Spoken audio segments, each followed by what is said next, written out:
everyone, my name's Lucy. I work for Wild, and we've been getting loads of questions recently asking us what palatants are and where we can look for them, what's going on really.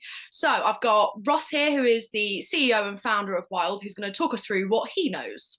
Over to you, Ross. Thanks, Lucy. Yeah, so this is a really common question. Loads of people don't know what palatants are in pet food. So Yeah. in very simple terms, a palatant is any ingredient that's been added not for nutritional benefit, but for the pure sole cause of making the product appeal more either to the smell or taste, so to increase the number of dogs that will like the taste of this food. So that's what a palatant is in very simple terms. So palatants can fall into two categories. They're either chemical Mm. or they're quote unquote natural. So chemical palatants are the most effective. So and you'll mostly see these in cheaper brands of food.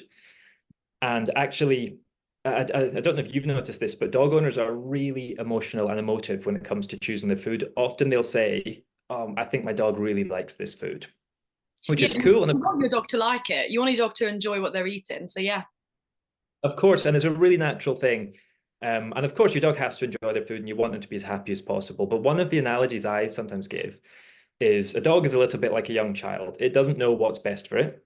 Mm. Um, and if you offered a young child a plate of McNuggets or a plate of like salad and meat, they probably would go for the McNuggets. And the human food industry has done similar things. They've optimized things for taste, but not for nutrition. So I think the same can be said for dog food. So when it comes to palatability, what these large companies do is they will often cut as many corners as they can in terms of nutrition. That's why you find many supermarket brands are really shockingly cheap, but they put all of their resources, and it's really incredible, into making it as tasty as possible. So you get this quite low quality food that's amazing in smell and taste because they cover the outside in these chemical palatants. So the trials are pretty amazing, actually. I don't know if you know much about that. I certainly didn't before I started, but there's these huge scientific laboratories that are developing all these chemical compounds that smell a bit like certain meats or that can trigger certain taste or smell receptors in cats and dogs. And they are, and this is where so much money goes into the pet food industry in that specific area, not into the nutrition, but into how can we make whatever we've made taste and smell as good as possible.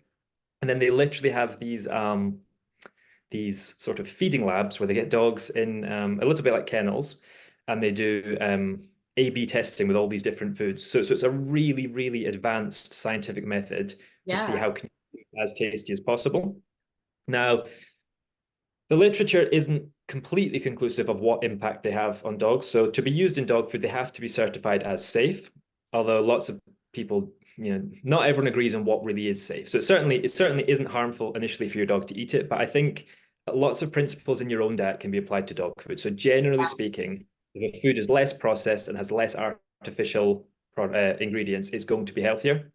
So when it comes to artificial palatants, yeah, just be wary that if the food does have palatants, and that should be listed on the packaging, although often it will be ingredients you've just never heard of or can't Or pronounce. abbreviations a lot of the time, isn't it? There's lots of numbers and letters. Then that is what you're looking at is an artificial chemical that's been sprayed onto the outside of the food to make it taste better.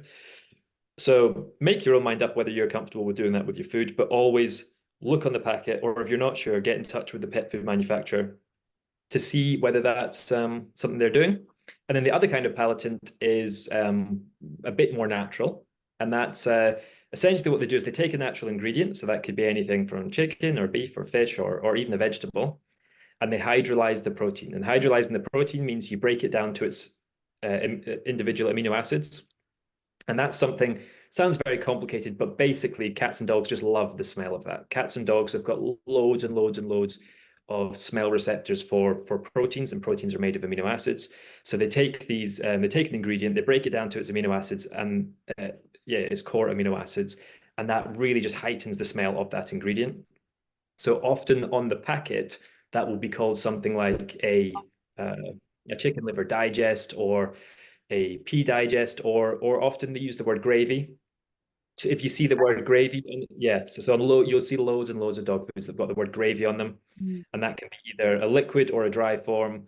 But essentially, what that means is it's a slightly more natural way of making the food taste better by taking an ingredient, breaking it down to its core amino acids, and then that boosts the flavor. So yeah, if ever you're not sure what gravy is in dog food, that's what it is. Yeah, I didn't know that. That's really interesting. So, are they adding all these palatants in? Do you think it like connects like human psychology in a way that if you're seeing your dog enjoy something, you're more likely to feed it again because your dog's happy, so you're happy? Is that why they're adding all this stuff in? Yeah, so the main reason they're adding that in is psychology. It's the fact is most people don't do a lot of research into their dog's food. They don't really know what's in it. They just assume, well, if it's being sold from a dog, then it must be good for them. So if the customer isn't that educated on the ingredients or what ingredients there should be in the food, then the two biggest deciding factors for people usually are just how much does it cost and does my dog like it? So it is for that reason. So that's where these big companies put all of their efforts. And fair enough, they make really, really cheap food that tastes good. So for lots of people, that is enough. But for more and more dog owners, they're starting to get more educated, wanting to do more education. And often dog owners have they've seen chronic conditions can pop up over time.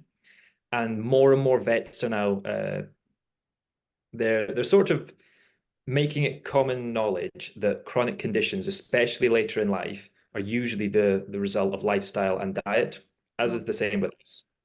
And then, so more and more people are now searching these topics, which I think is really cool. Yeah. And so, yeah, so it's not, and that's why people are moving away from these sort of big companies that do quite a low quality food that is covered in palatants, because dog owners are getting more educated now, and yeah, it's not enough just to have a cheap, tasty food. People want to be really competent. This has actually been optimized for long-term health because we love our pets. We want them to be as happy as possible. And actually, when you think about it, being happy isn't just which food tastes the best. It's Mm. also do you have aches and pains? Do you have weepy eyes or Yeah. itchy fur? Like, our pets can't speak to us in those terms, so you don't always know if they're suffering or not. So actually, in my opinion, the happiest dog is one that lives as long as possible with as many or without as many health conditions as possible. I think health span as well as lifespan is something that you need to consider. Yeah, definitely. And I've noticed that as a dog owner that the longer I've had George, I've noticed little things about him. Like if I change anything, like give him a different treat, he might start itching a little bit. I think, oh, he's getting a bit older. Something's cropping up somewhere. And I've become really, really conscious about what I'm feeding him. So I completely get that. I'm educating myself. But yeah, I think it's definitely something to think about as well. What are we feeding them? Just because it's cheap and the dog likes it doesn't mean it's 100% exactly what we need. We should be feeding our dogs really. Yeah, yeah, and but also I always think it's always up to the dog owner. I'm not here to preach. Yeah. Make your own mind up. It's just this is a really good topic because most people don't know what a palatant is. So the take home from this video is a palatant is any ingredient made to make the food taste or smell better to your dog. There's two categories. There's chemical, which is more processed and generally linked to more health conditions over time. Yep. And that should be on the packaging in the on the nutritional additives part of the packaging. Speak to your manufacturer if you're not sure whether they've got that, or more natural ones, which you'll see on the ingredient list, and that will usually come up under the word of a certain ingredient, digest, or gravy. And then at least you now know what those ingredients are, and you can make your own mind up. Amazing. Thank you so much, Ross. You're welcome.